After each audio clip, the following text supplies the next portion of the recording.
Imaginons que vous rêviez d'avoir une très belle lampe design, un beau canapé, une belle table basse, mais vous vous dites non, franchement c'est trop cher, c'est pas pour moi. Il y a une solution à laquelle on ne pense pas, Sylvie, et vous allez nous en parler ce matin, c'est la location. On peut louer. Oui, ben ça irait d'ailleurs très bien dans ces appartements de co-living. C'est un principe qui vient du monde du télétravail et qui a été boosté par tout ce marché, par tout ce qu'on a vécu là ces derniers temps. C'est-à-dire que les employeurs se disaient tiens, ils sont mal assis et tout, donc ils louaient du matériel bureautique pour leurs employés. Voilà. Ouais. De là, alors il y a les distributeurs comme Silvera qui font ça. Il y a les éditeurs, Line Rosé qui loue aussi son mobilier. Il y a même Ikea, et puis il y a une plateforme qui s'appelle Yours, qui s'est développée, qui là s'adresse aux moins de 40 ans et qui aime le design de signature, d'accord? Parce que s'offrir une belle pièce de Perriand, de Le Corbusier, de Ims, c'est pas évident quand on commence dans la vie. Enfin, quand on s'installe, on va dire, quand on est dans ses premiers boulots. Même si après c'est un investissement quelque part. Alors cette plateforme, elle propose pour une somme tous les mois, de louer des belles pièces. Regardez.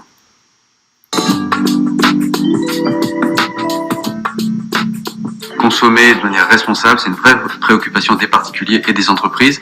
Et donc le fait de louer sur une période limitée et puis ensuite de rendre le mobilier pour lui donner une seconde vie, ça répond à une vraie attente de la part des consommateurs et des clients.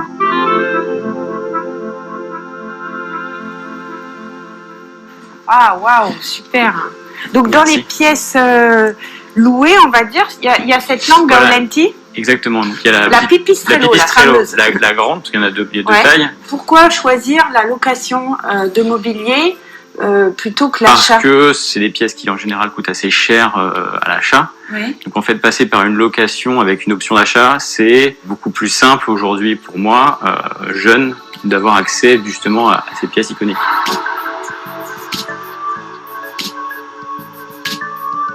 Bon, moi j'aime cette table basse, mais vous allez la remplacer. C'est ça. Alors, vous attendez votre table. C'est ça. J'ai une nouvelle table basse qui arrive parce que ça, pour le coup, on va dire, je l'ai empruntée, donc il faut que je la rende.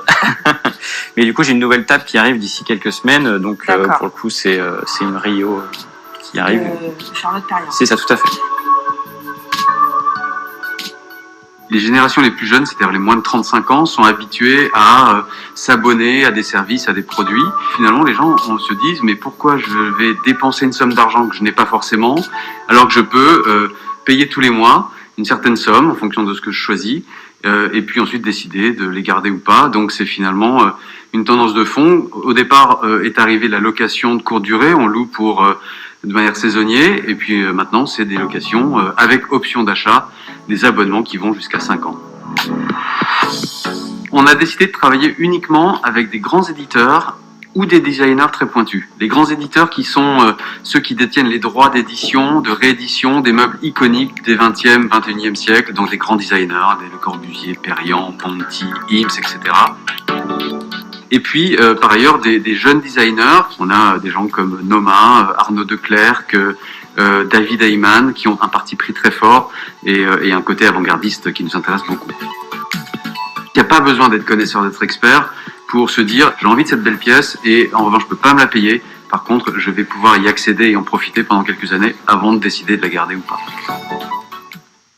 On va revenir sur un aspect que vous nous avez dit juste en lancement, parce que je vois sur les réseaux sociaux, la France a peur, Sylvie. On a compris qu'au-delà de 40 ans, on n'y avait pas droit. Non, alors je me suis mal exprimée. Parce qu'avec Olivier, on est en panique. Non, c'est à tout âge, c'est possible. Non, disons que cette plateforme, elle s'est dit, tiens, allons vers ce marché-là ou cette tranche d'âge-là, puisque c'est un peu une éducation au goût, quelque part. C'est aussi répondre à leurs attentes, qui est quoi? Qui est l'éco-conception, c'est-à-dire on n'achète pas l'objet de plus, on fait attention, on est un peu dans la seconde main, l'upcycling, toutes ces notions-là. Et dans ce cas-là, on est habitué à mensualiser, en fait. C'est ça qui est bien le principe, c'est la mensualisation. Mais cette génération-là, elle sait faire ça aussi. Et c'est pour ça que je disais ça. Mais non, c'est pour tout le monde. Donc au-delà de 40 ans, vous pouvez y aller, on est rassuré. Admettons, je casse la lampe. Qu'est-ce qui se passe? Si vous avez pris une assurance, tout va bien. Sinon, effectivement, il faut Faites attention de ne pas casser la lampe.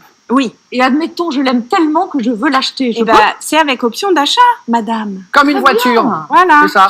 Il faut compter pour un objet entre 1000 et 1500, c'est 30 à 40 euros par mois. Voilà. Voilà, vous avez le rapport, la fourchette de prix. Merci pour cette belle idée.